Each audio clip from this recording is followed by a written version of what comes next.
The Old Man and the Sea by Ernest Hemingway. He rowed slowly and steadily toward where the bird was circling.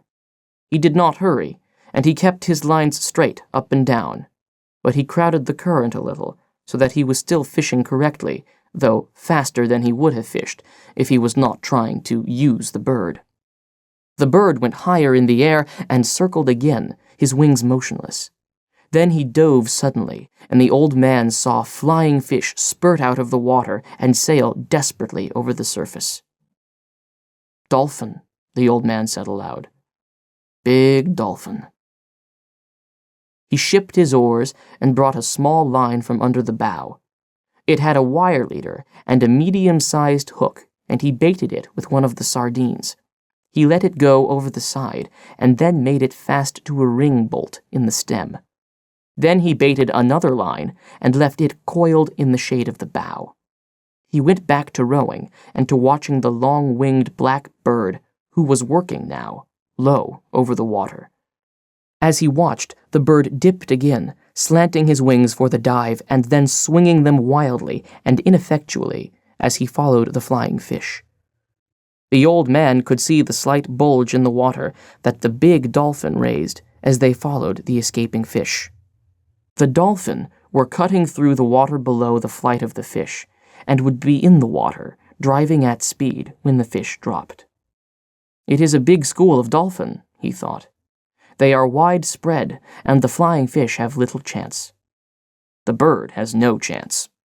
The flying fish are too big for him, and they go too fast."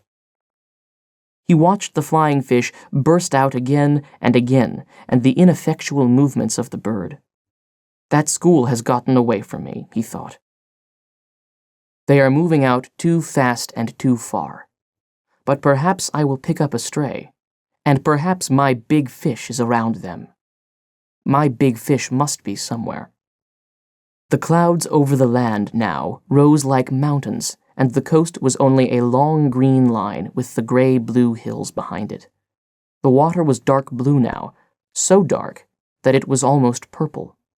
As he looked down into it, he saw the red sifting of the plankton in the dark water and the strange light the sun made now. He watched his lines to see them go straight down out of sight into the water, and he was happy to see so much plankton because it meant fish.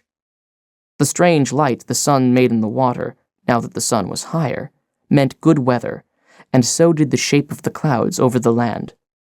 But the bird was almost out of sight now, and nothing showed on the surface of the water but some patches of yellow, sun-bleached sargasso weed, and the purple, formalized, iridescent, gelatinous bladder of a Portuguese man-of-war, floating close beside the boat. It turned on its side, and then righted itself. It floated cheerfully, as a bubble, with its long, deadly purple filaments trailing a yard behind it in the water. "Agua mala," the man said. "You whore." From where he swung lightly against his oars, he looked down into the water and saw the tiny fish that were colored like the trailing filaments, and swam between them and under the small shade the bubble made as it drifted.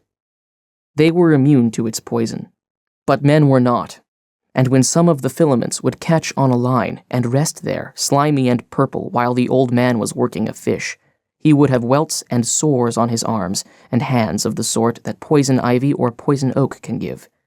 But these poisonings from the agua mala came quickly and struck like a whiplash. The iridescent bubbles were beautiful, but they were the falsest things in the sea, and the old man loved to see the big sea turtles eating them. The turtles saw them, approached them from the front, then shut their eyes so they were completely carapaced, and ate them, filaments and all. The old man loved to see the turtles eat them, and he loved to walk on them on the beach after a storm, and hear them pop when he stepped on them with the horny soles of his feet.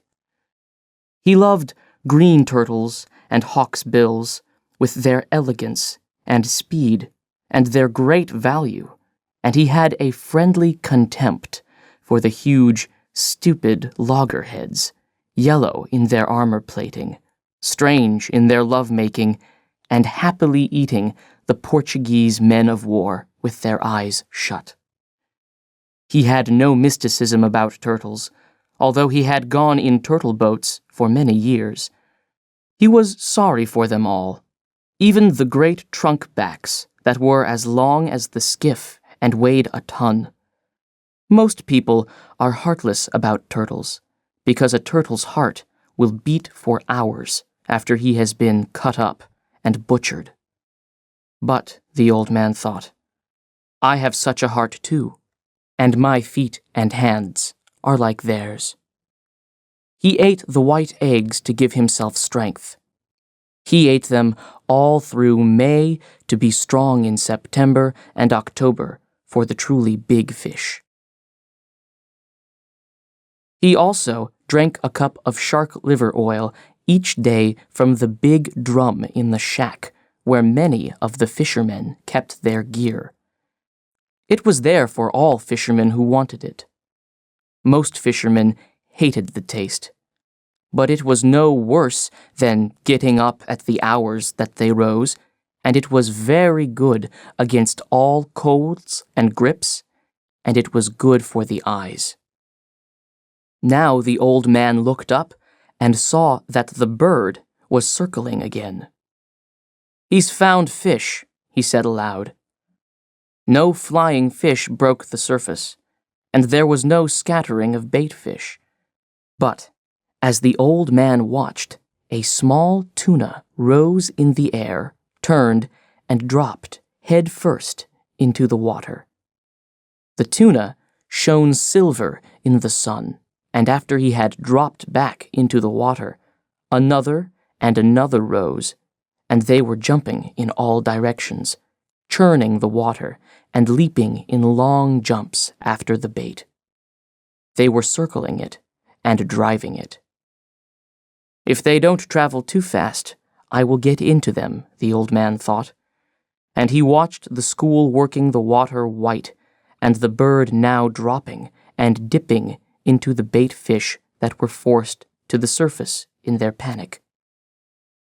The bird is a great help, the old man said. Just then, the stern line came taut under his foot, where he had kept a loop of the line, and he dropped his oars and felt the weight of the small tuna's shivering pull as he held the line firm and commenced to haul it in. The shivering increased as he pulled in, and he could see the blue back of the fish in the water and the gold of his sides before he swung him over the side and into the boat.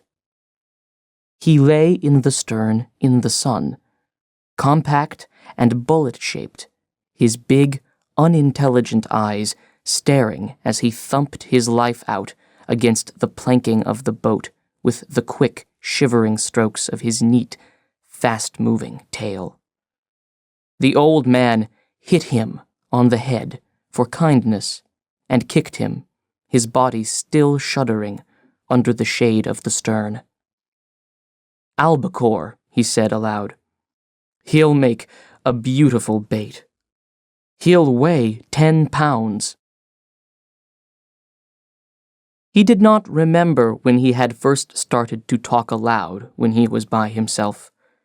He had sung when he was by himself in the old days, and he had sung at night sometimes, when he was alone steering on his watch, in the smacks or in the turtle boats. He had probably started to talk aloud, when alone, when the boy had left. But he did not remember. When he and the boy fished together, they usually spoke only when it was necessary. They talked at night, or when they were storm-bound by bad weather. It was considered a virtue not to talk unnecessarily at sea, and the old man had always considered it so, and respected it. But now, he said his thoughts aloud many times, since there was no one that they could annoy. If the others heard me talking out loud, they would think that I am crazy, he said aloud. But since I am not crazy, I do not care. And the rich have radios to talk to them in their boats and to bring them the baseball. Now is no time to think of baseball, he thought. Now is the time to think of only one thing, that which I was born for. There might be a big one around that school, he thought. I picked up only a straggler from the albacore that were feeding. But they are working far out and fast. Everything that shows on the surface today travels very fast, and to the northeast. Can that be the time of day? Or is it some sign of weather that I do not know?